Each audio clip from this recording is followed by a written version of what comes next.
Welcome back everyone to the video, and today we're going to be talking about the New York Jets going into 2024. This is one of those teams that last year was super hyped up, talked about a whole lot with Rodgers, and then obviously, as everybody knows, it ended in about 55 seconds or whatever it was. So really unfortunate. However, as bad and as disappointing as last season was for the Jets, there are still things that do matter going to 2024, despite a huge change with, quarterback play going from Zach Wilson to Aaron Rodgers, because a lot of those guys are still going to be weapons for Rodgers, and, their play is still worth examining, even if it is a bit skewed because of how bad, the quarterback play was. I'm going to do just a brief little recap and then get into kind of like the 2024 talking points.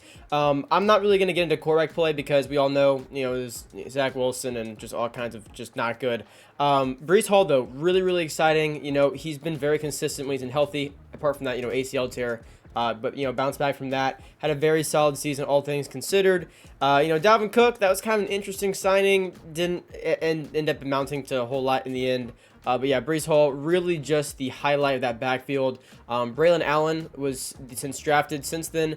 He's now there. We'll talk about him in a little bit. And then for receiving, if you guys are frequent viewers of my channel, you know that whenever I'm talking about the Jets or receivers, whatever, whenever Garrett Wilson's name comes up, always have a lot of great things to say, like, most people do, because this is someone that, like, as good as he is, his potential really has still not been hit by the poor quarterback play.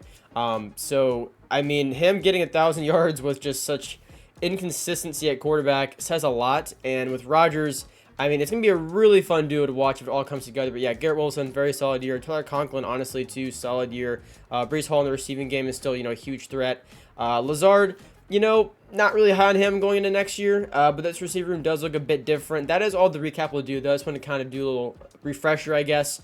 Statistically, it wasn't anything special because overall it just wasn't really a special year, unfortunately, for the Jets. But to put all that behind us now, this is the depth chart as of right now. And before I get into anything else, I do want to say, if you guys are going to go on to enjoy today's video, or if you're enjoying it already, make sure to subscribe down below. It's free. It takes 1 second. We're on the road to 1,000 subscribers. I do all kinds of NFL content videos like this, rankings with teams and players. We'll also be doing like predictions for next year as far as like exact record predictions for every single team, ton of player grading, stuff like that. But yeah, always NFL content. So if you guys like that, hit the subscribe button. I would really appreciate that. The other thing I wanted to get out of the way first as well is Jordan Travis, a third-string quarterback. I felt so bad for him when he broke his leg pretty badly in college this past year. Florida State's having a great year. He goes down. It kind of falls after that. But anyway, I wanted to say that because, down the road, a few years from now, whenever Rodgers retires, it'd be kind of cool if he stepped in there because he gets to sit under Rodgers, and hopefully, he could end up a pretty good NFL quarterback, which would be kind of a cool story. But anyway, wanted to mention him. For the more relevant stuff this year, though, let's actually start with the O-line, just to get that out of the way as well. So last year, obviously, not very good. It was a pretty bad O-line. They struggled a whole lot. That was one of the talking points throughout the year because, you have, like, Rodgers go down, and then, like, I want to say probably 4 months after, there's, like, this talk of him coming back from this injury, quicker than anyone else ever come back before, and it's kind of like, if you're not in playoff position, don't risk that kind of thing with your age, with the extent of the injury, and behind an O-line that, like, you're probably going to hit quite a few more times again, if you come back. So I'm glad he didn't do that. O-line, I think, is improved from last year for sure. Struggled a whole lot last year, although since then you get Tyron Smith in free agency. It's a very nice signing, very good veteran tackle. But you also draft Olu Fashanu, who's a very good lineman prospect. Some people had him going like that top 10 area. I think he went, what was it, like 11, 12, around there. So very big pick. Hopefully that does kind of amount to at least some kind of depth there at tackle for him, if not starter, which I think he'll probably be a starter by the year's end. But yeah, so hopefully the O-line is much better. I think on paper it definitely is. So that is, I think if you're a Jets fan, you're pretty optimistic compared to at least last year's O-line going into this year. And so for the weapons, as far as tight end, wide receiver room, running back room, Rodgers obviously is one of those guys that is going to elevate guys around him to a certain degree, even if they aren't the best, like Allen Lazard. He's going to be able to utilize guys like that. So I think you always got to kind of take that into account when you're looking at, the teams Rodgers is on, since this is kind of his, first, well, hopefully, if he stays healthy, his first time not playing for Green Bay. And he's got tons of talent really all over the field, at least in my opinion. Brees Hall, very dynamic running back. He's big in the rushing game, in the receiving game. You know, you can really count on him to do a little bit of everything. You draft Braylon Allen, who I think is also going to be an interesting name to watch and see how many reps he actually gets in the running game because, like I said, Brees Hall, maybe as the year goes on, do you shift more to have Braylon Allen in there for some of the more like kind of rushing snaps and then reserve Brees Hall not only for receiving, but do you kind of start tilting it more that way to take the pressure off Brees Hall in the rushing game so he doesn't take as many hits? I don't know. We'll see. I still think Brees Hall, you know, he can do it all. I'm not saying he can't or like you need to do that, but if Braylon Allen proves to, you know, be a pretty big factor, I don't see a reason why you wouldn't give him some snaps. But yeah, so that's a nice running back room, at least in my opinion. And then receiver room. So this is where it gets a little bit interesting. So Garrett Wilson, obviously, you know, locked in wide receiver 1. We've seen what he can do. Really excited to see him with Rodgers. Mike Williams coming off an ACL tear. You know, with the Chargers, suffered that, what was like week 3 or 4. It's pretty early on, I think. And he's a very good receiver, very big jump ball guy. In my opinion, this is someone that Rodgers is going to connect with almost immediately, as long as Mike Williams is actually healthy, which I believe he's supposed to be for the start of training camp. If I'm wrong about that, comment that down below, but I'm pretty sure he was because of how early on his ACL tear happened. But yeah, Mike Williams, I think he and Garrett Wilson are going to complement each other very well because Garrett Wilson isn't exactly the same receiver like Mike Williams is as far as like skill set goes, but both are very good in their own right, playing into their own strengths, and Rodgers can utilize both of those guys very well, maximize both their potentials, at least in my opinion. So I'm excited to see that. Xavier Gibson, I think, is a solid wide receiver 3, but I also want to watch Malachi Corley, who's a rookie from this past year. The Jets drafted him. I think he's one of those guys that, like, you know, he'll get in there and make some plays. I'm not going to say he's going to get like 600 yards this year, but I think he's a guy to watch and just see how he does this year. Because I think a year from now, if he happens to get like 300, 400 yards, you might be keeping an eye on him even more so next year as like a starter and wide receiver 3 kind of role to kind of, you know, leapfrog Xavier Gibson, if that makes sense. So, or Gibson. I think I said Gibson, or Gibson. I'm not even sure what I said now. But either way, Malachi Corley, really, really good player. I'm excited to see what his impact has looked like in year 1. And then after that, you know, Alan Lazard, I'm kind of out on him. I think he was a solid receiver, not much more than that. And I don't think there's anything he can do that the guys above him can't do, to be honest. At least not in like a way where they can do other things he can't. Like, there's no reason for me to like want to put in Lazard immediately over some of these guys. Like, I know it's Rodgers' guy. You know, they have some chemistry there at least. And I'm sure, you know, Lazard, I'm sure will get like probably 200 yards in the year. I don't see a whole lot more than that, but I'm sure he'll get like a touchdown or 2 as well, just because he is Rodgers' guy, and I'm sure he'll get a few snaps here and there. But other than that, I think the wide receiver room is honestly very solid all around. I think if by chance Malachi Corley does get in and like really, you know, kind of exceeds expectations, that's a big shift because all of a sudden, you know, maybe Mike Williams is more, not wide receiver 3, but maybe Corley's taking more of those reps or more of those targets is what I think I should have said. So I think that is also interesting to see how this wide receiver room can change over the course of this year because Malachi Corley has an interesting ceiling, especially with Rodgers as quarterback. So regardless, I've said before, I see this offense as a little boomer bust, and the reason I had said that was just because I didn't have a ton of confidence in Rodgers coming back fully healthy. I mean, you know, he's 40 years old, Achilles tear, you know, that's not like a small injury. So I was thinking to more kind of boomer bust. I think you had to rely on guys that like Brees Hall a lot, but as the offseason went on, I really kind of changed my mind from that, and I do think it's a well-rounded offense that Rodgers will be able to operate in very effectively as long as he is actually healthy, which I think it looks like he is on pace to be. So, yeah, I kind of changed my mind about that as the offseason went on, and the more I looked at it, I was kind of, you know, I'm actually pretty excited to see this.